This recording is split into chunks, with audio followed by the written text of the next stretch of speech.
आपका selection assure करने के लिए तो दिमाग को थोड़ा सा टाइम तो लगेगा ना। जब भी ऊंची छलांग भरनी होती है तो 2 कदम पीछे आना पड़ता है कि मैंने जो गोल सेलेक्ट किया है वो दुनिया का सबसे बेहतरीन गोल है कि अपन नीट को तो फोड़ देंगे यार।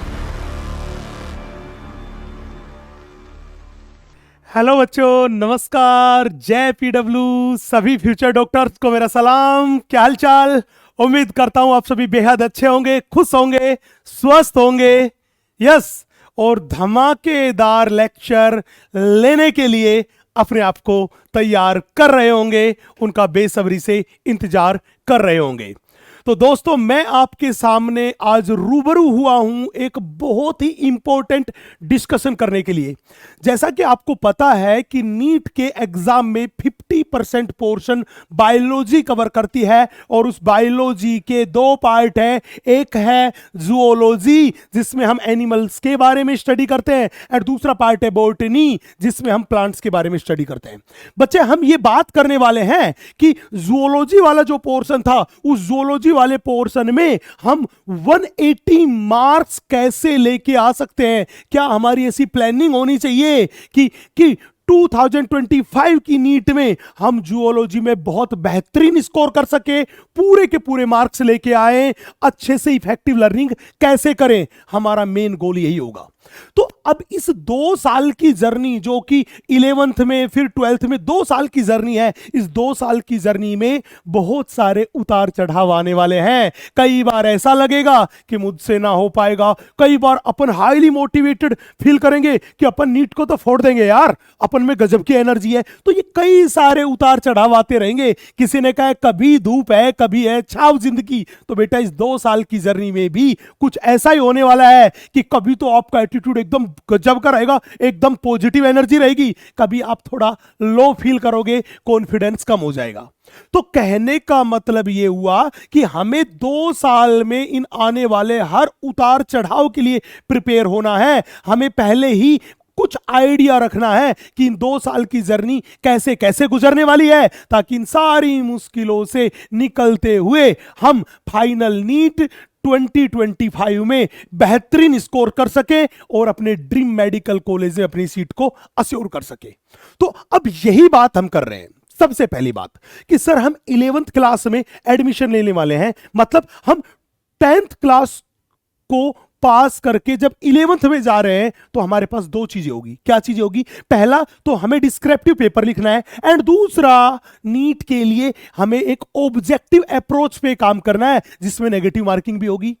टाइम बाउंडेड कार्यक्रम, स्पीड भी बहुत मैटर रखेगी, क्योंकि ये पूरा का पूरा टाइम बाउंडेड पोर्शन रहेगा। तो हम कैसे मैनेज करें कि हमें डिस्क्रिप्टिव पैटर्न जो था उसके बाद जो ही एमसीक्यूज वाले नेगेटिव मार्किंग भी उसमें इंक्लूडेड है, उसमें जब स्विच करेंगे, शिफ्ट करेंगे, तो कहीं ना कहीं तो दिक्कत आएगी। हाँ दोस्त, कहीं ना कहीं तो दिक्कत आएगी।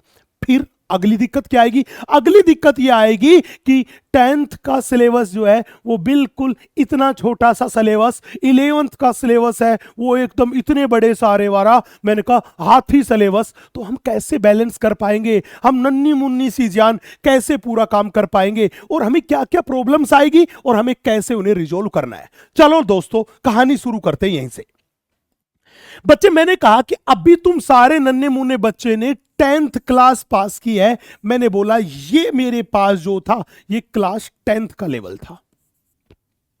10th का सिलेबस बहुत छोटा सा सिलेबस होता है, उसमें पूरा का पूरा आप सभी ने डिस्क्रिप्टिव पेपर लिखा, आपने बहुत अच्छे मार्क्स जो थे वो मार्क्स लिए और वो बहुत अच्छे मार्क्स आए। उसी की वजह से आपने गोल डिसाइड किया कि भैया हमें डॉक्टर बनना है, हम अपने गांव देश का नाम रोशन करना है, सोसाइटी के लिए सर्व करना है। ये गोल तुमने डिसाइड किया, और ये डिसाइड करने के बाद आपने क्या कहा कि डॉक्टर बनना है तो 11th क्लास में क्या ऑप्ट करना पड़ेगा? बोला कि बायोलॉजी लेना पड़ेगा। हमने बोला आपने बायोलॉजी ली और आप यहां पे मूव करने जा रहे हैं। ये मेरे पास क्लास 11th का पोर्शन है, ये लीजिए, ये मेरे पास है क्लास 11th। अब आप बड़े ध्यान से देखिए, क्लास 10th का लेवल था यहां पे, बड़े ध्यान से देखिए, क्लास 10th जो थी उस क्लास 10th का लेवल जो था मेरे दोस्त, वो क्लास 10th का लेवल था यहां पे। हाँ जी, आप यहां पे थे, यस। अब यहां से निकल के आप जाना कहां चाह रहे हैं? हमने बोला यहां से निकल के आप जाना कहां चाह रहे हैं मेरे दोस्त? आप जाना चाह रहे हैं यहां से निकल के इस वाले लेवल पे। अब देखिए 10th का लेवल इतना सा, 12th का लेवल इतना सा, जब यहां से यहां जाएंगे तो ये बहुत ऊंचाई वाली जगह हो गई, दोनों के बीच में गैप बहुत बड़ा सा हो गया। तो ये गैप कहीं ना कहीं तो प्रॉब्लम क्रिएट करेगा, बिल्कुल करेगा, प्रॉब्लम तो क्रिएट करेगा। तो फिर क्या होगा यार, यहां से सीधे जंप करके, यहां से सीधे जंप करके हम यहां पे नहीं पहुंच सकते। तो क्या कहानी होगी? यहां कहानी ये होगी मेरे दोस्त कि अभी तक जो मटेरियल हमने पढ़ा था, जो सिलेबस था वो बहुत छोटा था। तो पहली प्रॉब्लम कि सिलेबस बहुत बड़ा हो गया, एकदम हाथी सिलेबस हो गया। पहली बात, नई नई नई बहुत सारी न्यू टर्म्स जो थी वो इंट्रोड्यूस हो गई, उनको भी लर्न करना पड़ेगा। प्लस अभी तक डिस्क्रिप्टिव लिख रहे थे, अब डिस्क्रिप्टिव के साथ साथ एमसीक्यूज वाली ऑब्जेक्टिव अप्रोच पे भी जाना है। प्लस कैसे हम नेगेटिव मार्किंग को कम करें, रिड्यूस करें या अवॉइड करें, उस पे भी काम करना है। तो शुरू में क्या होगा कि इनिशियली जो ही आप 11th क्लास में मूव करोगे और यहां से चलना शुरू करोगे तो कुछ दिनों के बाद आप थोड़े से डाउन जाओगे। ये हर एक आदमी के साथ होना है, हर एक बच्चे के साथ होना है। यस, थोड़ा सा डाउन जाओगे और थोड़ा सा डाउन जाने के बाद आप दोबारा से सीधे जाओगे और तब जाके आप अपने इस गोल तक पहुंच पाओगे। सवाल था सर ये क्या बात हुई? आप ये बताइए कि आपने बोला 10th से जब हम 12th की 11th की तरफ मूव कर रहे थे तो आपने बोला ये वो पॉइंट था जहां पे हम जो थे वो हम थोड़ा क्या लो फील कर रहे हैं, हम ये सोच रहे हैं कि यार मेरे को कुछ समझ नहीं आ रहा, यार ये तो इतनी सारी आ गई, पूरा का पूरा इतना सारा मैटेरियल आ गया, मेरे से लर्न ही नहीं हो रहा, मेरे से कवर ही नहीं हो रहा, मेरे को समझ ही नहीं आ रहा। ये तो होगा, ये किसी एक बच्चे के साथ नहीं, हर बच्चे के साथ होगा, किसी के साथ थोड़ा या किसी के साथ ज्यादा। सर ऐसा हुआ क्यों? सुनो क्यों हुआ। बेटा मैंने पहले ही कहा कि अभी तक 10th का सिलेबस पढ़ रहे थे, 10th का सिलेबस था बहुत थोड़ा सा, 11th का सिलेबस है बहुत बड़ा। तो हमने बोला जब हम इस थोड़े से सिलेबस के पढ़ने के आदी थे, जो ही इतनी सारी नई चीजें पढ़ेंगे, नई चीजें सामने आएगी, तो उन नई चीजों को, नए कंसेप्ट को, जो कि बड़े बेहतरीन कंसेप्ट होंगे, उनको समझने के लिए भी हमें ज्यादा मेहनत करनी पड़ेगी।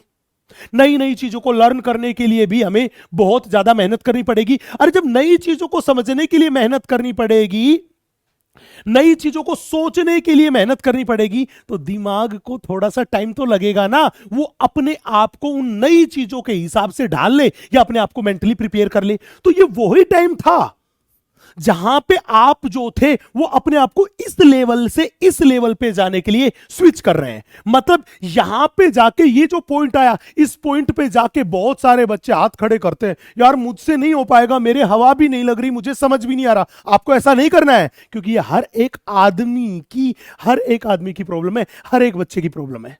आप ये मानना कि ये वो टाइम पीरियड था जब आप यहां से निकल के और इस मोड पे जाने की तैयारी कर रहे हो, थोड़ा सा लो हुआ, थोड़ा सा ऐसा फील हुआ कि मुझसे नहीं हो रहा, तो यार ये मानना कि जब भी ऊंची छलांग भरनी होती है तो 2 कदम पीछे आना पड़ता है। तो ये आपका वही टाइम था जब आप ऊंची छलांग लगाने के लिए 2 कदम पीछे आ रहे थे, बस उससे ज्यादा कुछ नहीं। ये जो अपने पास लगभग 10 से 12 दिन का जो टाइम पीरियड था, इस 10 से 12 दिन के टाइम पीरियड में ही आपको ऐसा फील होगा। उसके बाद आप एकदम बिंदास फील करोगे कि हाँ यार उस टाइम पे थोड़ी सी दिक्कत आई थी। क्यों? क्योंकि वो एक ट्रांजिशन फेज थी, एक इंटरमीडिएट फेज थी कि हम 10th से 11th वाले फॉर्मेट में मूव कर रहे थे। उसके बाद सब कुछ नॉर्मल लगेगा, कोई दिक्कत वाली बात नहीं है। आप फील करोगे, क्लास को एंजॉय करोगे और सारी की सारी चीजें आपके समझ में भी आने लगेगी। अब सवाल था सर आपने बोला यहां तक का पोर्शन जो था वो अपने पास नॉर्मल है, सभी के साथ ऐसा होता है, किसी के साथ थोड़ा कम, किसी के साथ थोड़ा ज्यादा, और उसके बाद हम इजी फील करेंगे और इस लेवल पे पहुंच जाएंगे। हमने कहा बिल्कुल पहुंच जाएंगे, लेकिन इसके लिए हमें कौन सी चीजों का ध्यान रखना पड़ेगा कि हम इस 8-10 दिन के टाइम पीरियड के बाद इजीली इंजॉय करें और अपनी अगली फेज में बिंदास से रहे। यहां पे 11th क्लास वाले पोर्शन को इंजॉय करें, हर एक लेक्चर को इंजॉय करें। बेटा उसके लिए आपको कुछ चीजों का ध्यान रखना है। वो क्या चीजें हैं जिनका आपको ध्यान रखना है, जो आपको फॉलो करनी है? पहले अपन उस अप्रोच पे बात करेंगे कि आपको क्या फॉलो करना है, फिर हम ये बात करेंगे कि हम क्या करेंगे, हमारी प्लानिंग क्या है कि आप जूलॉजी में 180 में से 180 मार्क्स लेके आओ। इसके लिए हमारी भी तो कुछ प्लानिंग्स होगी, वो क्या है? तो पहले मैं आपके एंड की बात करता हूं कि सुनिए बच्चे, हमने कहा कि आप सभी लोग नीट 2025 की तैयारी कर रहे हैं, हाँ कि ना? जब आप तैयारी कर रहे हैं तो हमने बोला कि आपके दिमाग में सबसे पहली चीज अपना गोल है कि भैया मुझे किसी भी कीमत पे नीट 2025 में सेलेक्ट होना है। आपने एक ड्रीम मेडिकल कॉलेज दिमाग में रख रखा होगा कि मुझे उस ड्रीम मेडिकल कॉलेज में जाना है, बिल्कुल जाना है। लेकिन वो रास्ता भी इतना आसान नहीं है मेरे दोस्त। तो मैंने बोला कि अपनी इस 2 साल की जर्नी में बहुत उतार चढ़ाव आएंगे और उन उतार चढ़ाव में भी आपके अंदर ये जुनून, ये जज्बा अंदर रहना चाहिए, अंदर ये आग लगी रहनी चाहिए कि हालात चाहे कैसे भी हो, मुझे मेरे ड्रीम मेडिकल कॉलेज में जाना ही है। मुश्किलें मुझे वहां पहुंचने से नहीं रोक सकती, मुश्किलें मुझे वहां पहुंचने से नहीं रोक सकती। क्यों? क्योंकि ये अरमान तुमने और तुम्हारी फैमिली ने संजो रखा है कि हमें एक बेहतरीन डॉक्टर बनना है, अपने गांव का, अपने परिवार का नाम रोशन करना है, अपने देश के लिए कुछ बेहतर करना है। तो किसी ने बहुत अच्छी सी बात कही है कि जब आंखों में अरमान लिया मंजिल को अपना मान लिया। अरे जब आंखों में अरमान लिया मंजिल को अपना मान लिया तो फिर मुश्किल क्या और आसान क्या, जो ठान लिया सो ठान लिया। अब जब ठान लिया तो उसे पूरा करना ही है। अब करें कैसे? बच्चे, हमने बोला कि जब आप अपने गोल की तरफ जा रहे हो, आप 11th क्लास में अर्जुना 2.0 में भाई साहब एनरोल हो रहे हो, तो करें क्या? सबसे पहली चीज होनी चाहिए आपका एक पॉजिटिव एटीट्यूड। सवाल था सर पॉजिटिव एटीट्यूड क्यों होना चाहिए और किस चीज के लिए होना चाहिए? भैया पॉजिटिव एटीट्यूड आपका होना चाहिए सबसे पहले तो इस चीज के लिए कि मैंने जो गोल सेलेक्ट किया है वो दुनिया का सबसे बेहतरीन गोल है। क्योंकि जब तक आप अपने गोल को दुनिया का सबसे बेशकीमती गोल नहीं मानोगे, अपनी जिंदगी की एक जरूरत नहीं मानोगे, तब तक अंदर से वो आग नहीं लगेगी कि मैं वहां तक क्यों जाऊं। क्योंकि जिंदगी में कोई भी चीज अगर तुम्हें हासिल करनी है तो सबसे पहले हमें एक वजह चाहिए कि यार मैं उसे हासिल क्यों करूं। अगर उसे हासिल कर लिया तो मेरी जिंदगी में क्या चेंज आएगा। तो आपके पास एक पॉजिटिव एटीट्यूड होना चाहिए कि यस, मेरा ये जो गोल, मैंने डॉक्टर बनने का जो सपना संजोया है, मुझे उस ड्रीम मेडिकल कॉलेज में जाना है, ये दुनिया का सबसे बेहतरीन सपना है, ये दुनिया की सबसे बेहतरीन चीज है और मुझे इस गोल को अचीव करना है। पहला पॉजिटिव एटीट्यूड ये होना चाहिए। और दूसरा ये कि आपको पता है कि आपकी नीट की प्रिपरेशन में आपके परिवार का और परिवार के साथ साथ आपके टीचर्स का भी बहुत बेहतरीन रोल है। तो आपको यह भी पॉजिटिव रहना है कि भैया आपका परिवार जो है वो परिवार आपको पूरा का पूरा सपोर्ट कर रहा है, वो फुल्ली आपके साथ है, बशर्ते कि आप में भी उतनी ही आग लगी हो गोल तक पहुंचने की। और तीसरी और सबसे महत्वपूर्ण बात, आपका एक पॉजिटिव एटीट्यूड होना चाहिए। वो किसके लिए होना चाहिए? वो होना चाहिए अपने रेस्पेक्टिव टीचर के लिए। सवाल था सर रेस्पेक्टिव टीचर का पॉजिटिव एटीट्यूड से क्या लेना देना? आप एग्जैक्टली में कहना क्या चाह रहे हो?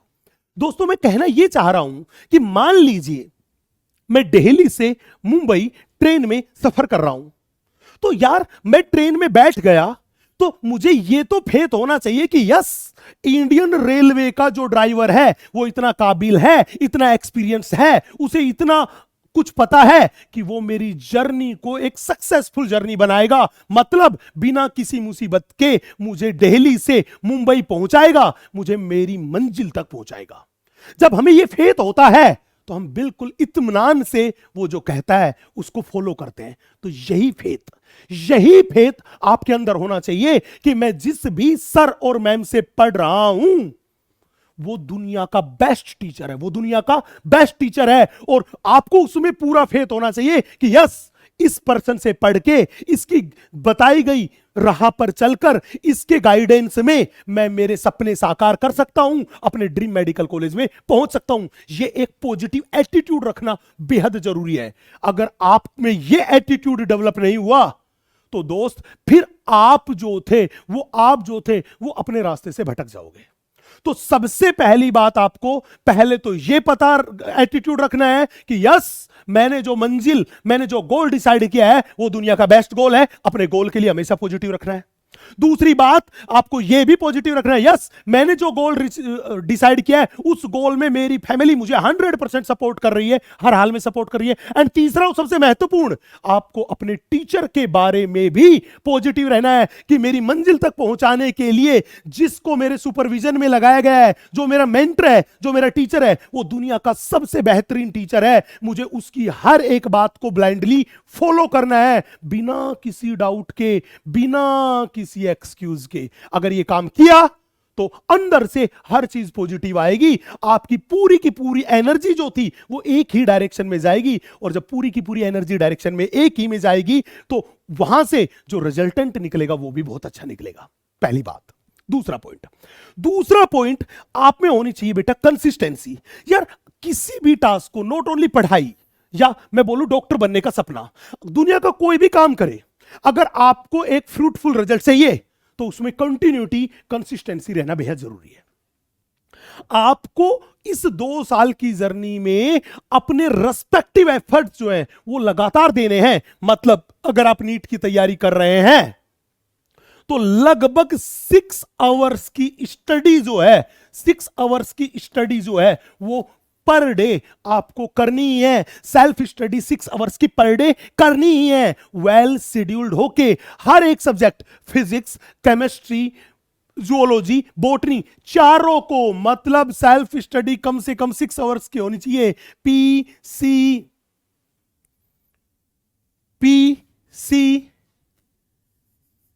PCBZ, physics, chemistry, botany and zoology, चारों के चारों सब्जेक्ट को वेल शेड्यूल्ड होके, वेल प्लान्ड होके पर डे आपको टाइम देना है, पर डे उनको पढ़ना है, बिना किसी एक्सक्यूज के। आंधी तूफान कुछ भी आए, लेकिन आपका शेड्यूल उससे बिल्कुल प्रभावित नहीं होना चाहिए। यस, ये बात ध्यान रखनी है। चलें अगली बात है इफेक्टिव लर्निंग। यार ये टर्म जो है, ये टर्म मैं थोड़ा सा एक्सप्लेन करता हूं आपको कि ये मैं कहना क्या चाह रहा हूं, ये बात क्या है। बच्चे, आपने कहा कि सर हमने आपकी बात मानी, हमने कहा कि हमारा जो गोल है वो दुनिया का सबसे अच्छा गोल है। हमने बोला हमारे पेरेंट्स ने जो सपोर्ट किया वो बेहतरीन किया, एकदम सही है। हमने ये माना कि हमारे टीचर्स दुनिया के बेहतरीन टीचर है, और हमने लगातार, जैसा आपने बोला कि 6 आवर्स की कम से कम सेल्फ स्टडी भी कर ली पूरे 2 साल की जर्नी में। हमने कहा बिल्कुल कर ली, लेकिन उसके बाद जो था, उसके बाद आपने एक वर्ड बोल दिया इफेक्टिव लर्निंग। इसका मतलब क्या था? इसका मतलब बड़े ध्यान से देखिएगा। यार अपने पास मान लीजिए 2 बच्चे हैं, ये ए बच्चा है और ये बी बच्चा है। 2 बच्चे हैं, ये ए बच्चा भी 6 घंटे पढ़ता है, ये ए बच्चा भी 6 घंटे पढ़ता है। ये मान लीजिए बी बच्चा भी अपने पास कितने घंटे पढ़ रहा है? 6 घंटे पढ़ रहा है। दोनों ही बच्चे 6 घंटे पढ़ रहे हैं, दोनों का टाइम पीरियड क्या है? बराबर है। अब हमने क्या देखा कि 6 घंटे के बाद अगर हम ए बच्चे से पूछे कि तूने क्या पढ़ा, इतनी देर में जितना पढ़ा उसमें से कितना तुझे लर्न है, कितना तुझे याद है, तो ये क्या कहेगा? सर 6 घंटे पढ़ाई करी, मैंने इतने सारे पेजेस पढ़ लिए, मान लीजिए 10 पेजेस पढ़ लिए, इन 10 पेजेस में मुझे लगभग 2-3 पेजेस की बात याद है, बाकी बात मुझे याद नहीं है। लेकिन दूसरे बच्चे ने क्या कहा? हमने कहा भैया कितना पढ़ा? बोला सर मैंने 10 पेजेस पढ़े और मुझे ऑलमोस्ट सारे के सारे याद है। अब बताओ उस 6 घंटे को सही से यूटिलाइज किसने किया? बिना डाइवर्ट हुए 100% फोकस्ड होके किसने पढ़ा? आप कहोगे सर बी वाले बच्चे ने पढ़ा। बी वाले बच्चे ने पढ़ा, हाँ कि ना? बी वाले बच्चे ने पढ़ा। ए वाले बच्चे की लर्निंग इफेक्टिव लर्निंग नहीं थी। बी वाले बच्चे की लर्निंग इफेक्टिव लर्निंग नहीं थी। यस, इफेक्टिव लर्निंग नहीं थी। उसने 6 घंटे दिए, लेकिन 6 घंटे को वो 6 घंटे में वो अपनी एनर्जी का लेवल, या मैं कहूं वो उतना फोकस्ड होकर पढ़ाई नहीं कर पाया जितना बी बच्चा किया था। तो कहने का मतलब ये निकला मेरे दोस्त कि जब भी आप पढ़ो तो ये बात अश्योर कर लेना कि अगर आपने अभी इनिशियली मान लीजिए आप 2 घंटे पढ़ने लगे, तो 2 घंटे अगर आपने फिजिक्स पढ़ना, केमिस्ट्री पढ़ना, बॉटनी पढ़ना या जूलॉजी पढ़ना शुरू किया, तो उस 2 घंटे के टाइम पीरियड में आप 100% फोकस्ड होके पढ़ाई करें। ऐसा नहीं कि आप किताब लेके बैठे हैं, 2 आवर्स कंप्लीट हुए और फिर किसी ने पूछ लिया क्या पढ़ा, तो सुन्न बटा सन्नाटा कि मैंने कुछ नहीं पढ़ा। तो कहने का मतलब कि 6 घंटे तो है, ये घंटे काउंट नहीं कर रहे, इन 6 घंटे में इफेक्टिव लर्निंग होनी चाहिए सर, तभी अपना फ्रूटफुल रिजल्ट आ पाएगा। चलूं मैं आगे। अब एक और कहानी सुनिएगा। अपने पास इफेक्टिव लर्निंग के बाद अगली कहानी सुनिएगा। एक बच्चा कहेगा सर मान लीजिए मैं भी 6 घंटे पढ़ता हूं, मेरा एक दोस्त भी 6 घंटे पढ़ता है, हम दोनों 6 घंटे पढ़ते हैं। हमने कहा 6 घंटे पढ़ा, बोले यस। अब 6 घंटे में उसने पढ़ा, वो भी उसको पूरा याद है, मैंने पढ़ा, वो भी मुझे पूरा याद है, लेकिन फिर भी अपने पास ऐसा तो होगा कि किसी एक दोस्त का सिलेक्शन हो जाएगा और दूसरे का सिलेक्शन नहीं हुआ। ऐसा भी तो होता है, हां बहुत सारी बार होता है। उसकी क्या वजह थी? उसकी वजह थी डायरेक्शनल वर्क। यस, आपने इफेक्टिव लर्निंग करी, लेकिन काम करने का तरीका जो था, जो डायरेक्शन जो थी, वो डायरेक्शन सही नहीं थी। मतलब हमें वेल प्लान्ड होके एक सिस्टमेटिक तरीके से काम करना था, एक फिक्स डायरेक्शन में काम करना था, ताकि हम अपने गोल तक पहुंच जाएं। लेकिन दूसरे वाले ने भी पढ़ाई तो करी, जितना पढ़ा उतना लर्न किया, लेकिन उसका सिस्टमेटिक काम नहीं था, वो डायरेक्शनल काम नहीं था, इसलिए उसको उसका गोल नहीं मिला, मंजिल नहीं मिली।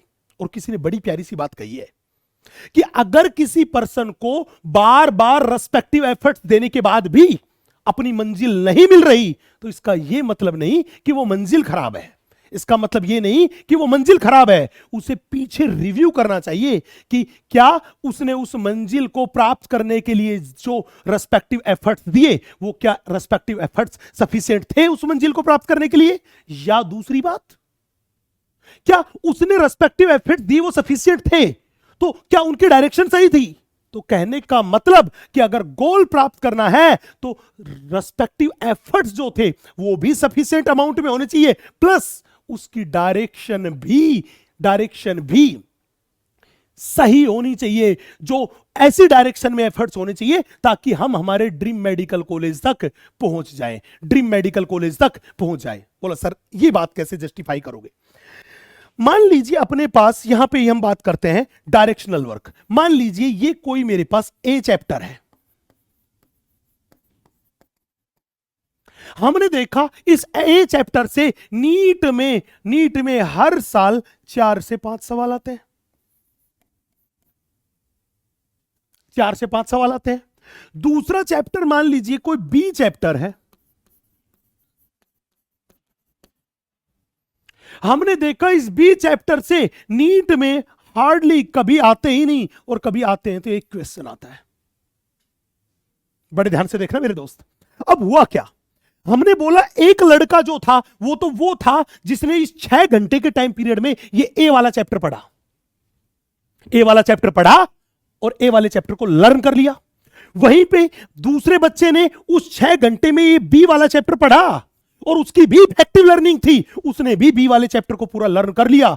अब हमने दोनों का एग्जाम लिया, नीट का पेपर हुआ, तो आप मेरे को बताओ ना यार कि अगर नीट के पेपर के हिसाब से अगर हम चेक करके देखें तो बताओ हमारे लिए कौन सा चैप्टर इंपॉर्टेंट था, हमें किस डायरेक्शन में हार्डवर्क करना चाहिए था? हमें हार्डवर्क उस डायरेक्शन में करना चाहिए था ताकि नीट के एग्जाम में हम ज्यादा से ज्यादा स्कोर कर पाए। तो बताओ स्कोर ज्यादा कब कर पाएंगे, ए वाला चैप्टर पढ़ के कि बी वाला चैप्टर पढ़ के?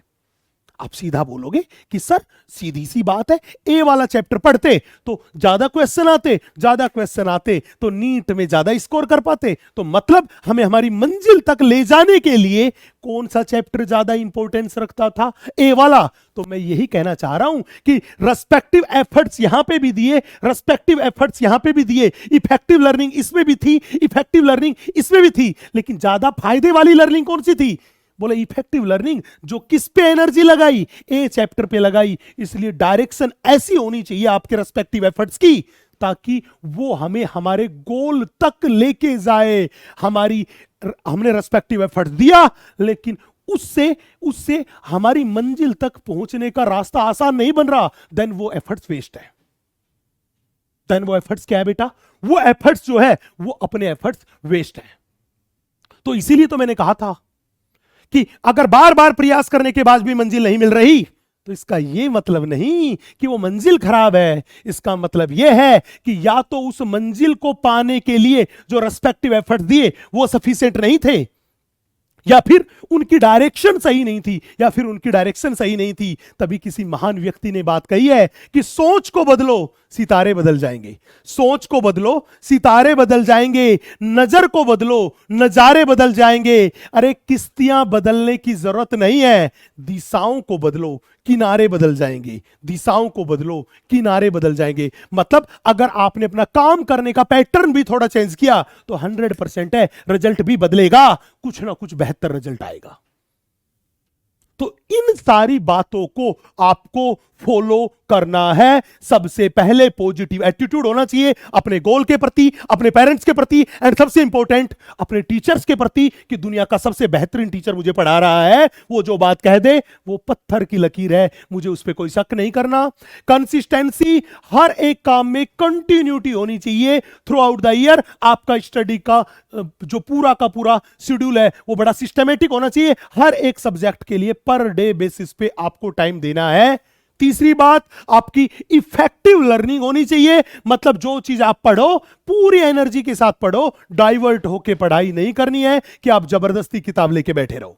नेक्स्ट, डायरेक्शनल वर्क, जिस भी चीज में आप एनर्जी दे रहे हो, अपना टाइम लगा रहे हो, मेहनत कर रहे हो, वो मेहनत उस काम पे करनी है जिससे एक फ्रूटफुल रिजल्ट बाहर निकल के आए, जो आपको आपके गोल तक पहुंचाने में हेल्प करे। ठीक है जी। अब सवाल था, सर ये सारी की सारी बातें हैं, ये सारी की सारी बातें हैं, ये बातें तो वो है जो हमें करनी है। अब आप बताइए, आप लोगों की साइड से इन सारी चीजों में हमें कैसे सपोर्ट किया जाएगा ताकि हम हमारे सब्जेक्ट को, इस जियोलॉजी को एंजॉय कर सकें और बेहतरीन तरीके से लर्न कर सकें, ज्यादा इजी वे में पढ़ा जा सके, या हमारा रास्ता जो था वो आसान कर सके। बड़े ध्यान से देखिएगा, मैं कहानी सुनाता हूं कि हम क्या करेंगे। बेटा, आवर प्लान, हमारा इसको लेके क्या प्लान है, बड़े ध्यान से देखना। सबसे पहले हमने बोला कि हम आप लोगों के साथ जो भी क्लास डिस्कस करेंगे वो लाइव लेक्चर होगा। वो जो लाइव लेक्चर होगा उसमें हर छोटी से छोटी बात बिल्कुल खुल के आपको बताई जाएगी। ईच एंड एवरी कंसेप्ट जो था वो जीरो से शुरू करके हम उसके मैक्सिमम लेवल तक लेके जाएंगे। तो ध्यान रखना, कोई भी क्लास मिस नहीं करनी है। हर हाल में हर एक लाइव क्लास अटेंड करनी है बिना किसी एक्सक्यूज के। चले, पहली बात। दूसरी बात, हर एक लाइव क्लास के बाद जो उस क्लास में पढ़ाया गया उसके नोट्स हम आप लोगों को अवेलेबल कराएंगे।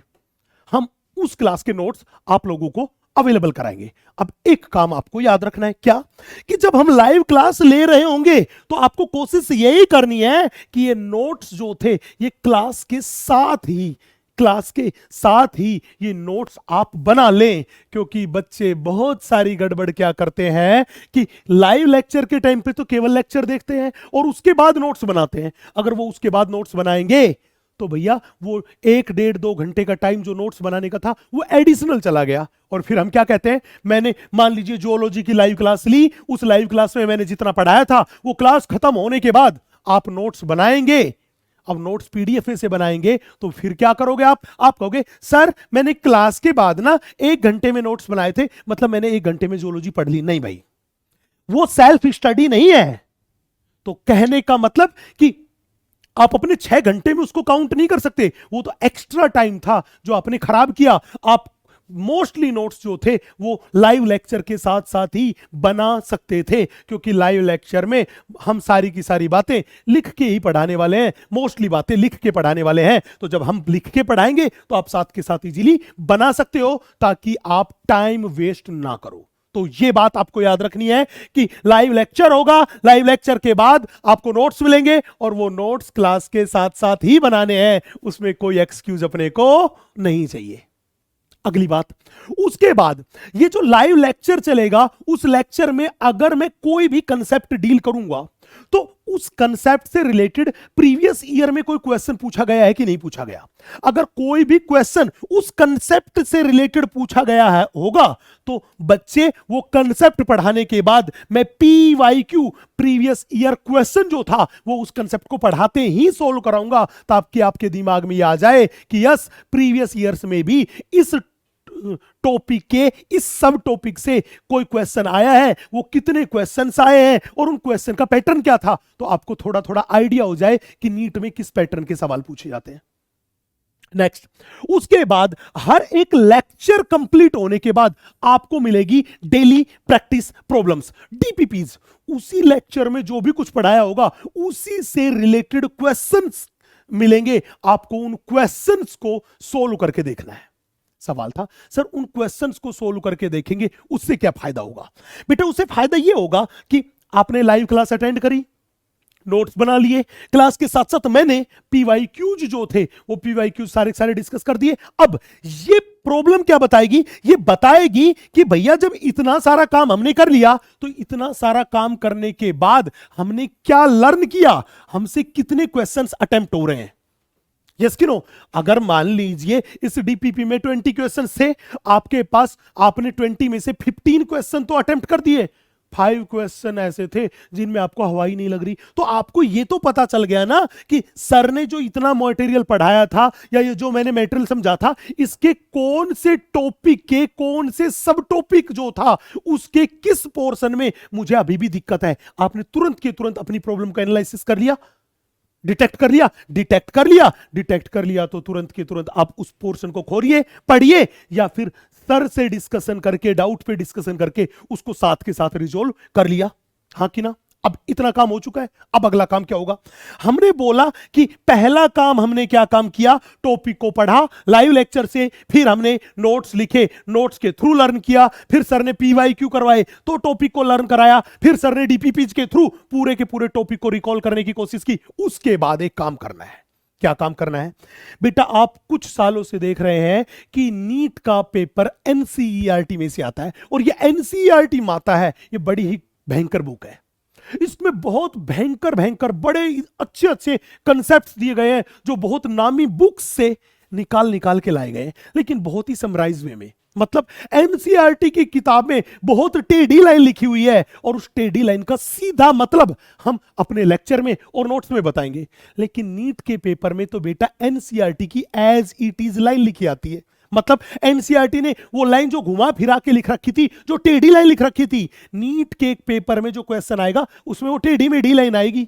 तो हमने तो यहां पे लेक्चर में पढ़ाया, नोट्स में बताया, उस टेढ़ी लाइन को सीधी करके बताया, सीधा मतलब बताया जो आपको तुरंत के तुरंत समझ में आ गया। लेकिन आप जब तक NCERT की बुक नहीं पढ़ोगे तब तक आप ये कैसे चेक कर पाओगे कि भैया NCERT की वो टेढ़ी लाइन किस हिसाब से थी जिसका हमने एक इजी मतलब समझा? क्योंकि नीट के पेपर में तो वो टेढ़ी लाइन ही लिखी आने वाली है। तो कहने का मतलब हमें NCERT की बुक जो थी उस बुक की भी रीडिंग मारनी है।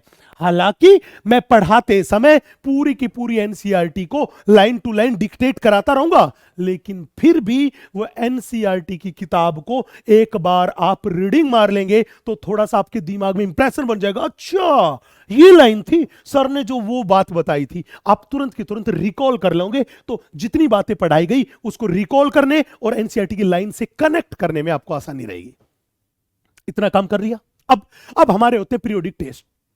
हमारे पीरियोडिक टेस्ट होते हैं हमारे हर 2 वीक्स में, या मैं कहूं 3 वीक्स में जब टेस्ट पेपर होगा तो ये जितना भी इस 15 से 20 दिन के टाइम में पढ़ाया गया वो पूरे के पूरा पोर्शन से टेस्ट पेपर बन के आएगा। तो आपका हम लेंगे यहां पे टेस्ट।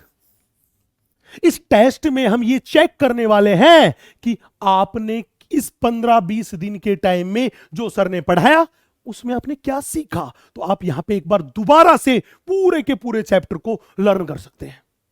कहने का मतलब क्या निकला? कहने का मतलब यह निकला कि आपका सिलेक्शन अश्योर करने के लिए हमने एक ही बात को अलग अलग तरीके से आपको लगभग 7 से 8 बार रिवाइज करवा दिया। अलग अलग फॉर्म में, कभी लाइव लेक्चर की फॉर्म में, कभी नोट्स की फॉर्म में, कभी पीवाईक्यू की फॉर्म में, कभी डीपीपीज की फॉर्म में, कभी एनसीईआरटी की बुक की रीडिंग करवा के, कभी टेस्ट पेपर में अलग अलग तरह के टेस्ट क्वेश्चंस देके, ताकि आप एक्सप्लोर कर पाए कि इतनी सारी चीजों में से आपको क्या आता है। एंड अंतिम बात, जब हमारा पूरा चैप्टर हो जाएगा, मैंने बोला कोई भी चैप्टर जब क्या हो जाएगा, हमने बोला कंप्लीट चैप्टर।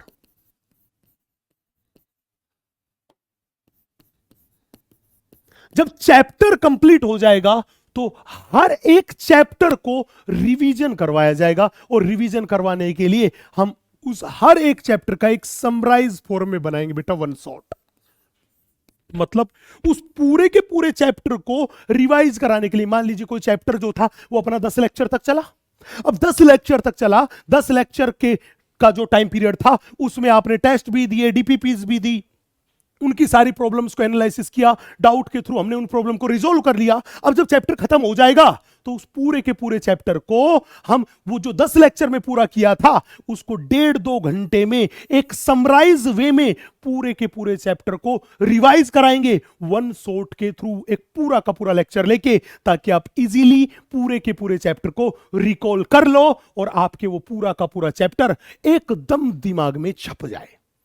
तो हमारी पूरी की पूरी प्लानिंग रहेगी ये। चले, और ये पैटर्न अगर आपने फॉलो किया तो मैं लिख के दे सकता हूं दोस्त कि आपको आपके ड्रीम मेडिकल कॉलेज तक पहुंचने से कोई नहीं रोक सकता, कोई नहीं रोक सकता। और ये मेरा एक्सपीरियंस है, मोर देन 11 ईयर्स का एक्सपीरियंस है। मैं दावे के साथ आज ये बात कह रहा हूं कि अगर इस पैटर्न को फॉलो किया तो आपको आपके ड्रीम मेडिकल कॉलेज में पहुंचने से दुनिया की कोई ताकत नहीं रोक सकती। आज इंडिया का ऐसा कोई भी मेडिकल कॉलेज शायद नहीं है जहां हमारे बच्चे, हमारे पढ़ाए हुए बच्चे नहीं पढ़ रहे हो, और बहुत सारे तो अपने देश के लिए सर्व भी कर रहे हैं। किस लिए? वो हमें ब्लाइंडली फॉलो करके। तो आपको भी हमें ब्लाइंडली फॉलो करना है और अपने ड्रीम मेडिकल कॉलेज में पहुंचना है, अपने परिवार के सपनों को साकार करना है, अपने देश का नाम रोशन करना है। तो दोस्तों, हो जाओ रेडी पीएमटी पर फतेह पाने के लिए। तो इन सब बातों को फॉलो करेंगे और हम नीट में, ज़ूलॉजी में 180 में से 180 स्कोर करेंगे, बायोलॉजी में 360 आउट ऑफ 360 लेकर आएंगे। यस, हौसला टूटने नहीं देना है। इसी जोश और जज्बे के साथ हम लोग मिलेंगे हमारे लेक्चर में। तब तक के लिए आप सभी खुश रहें, सुरक्षित रहें। जय Hind. Thank you very much.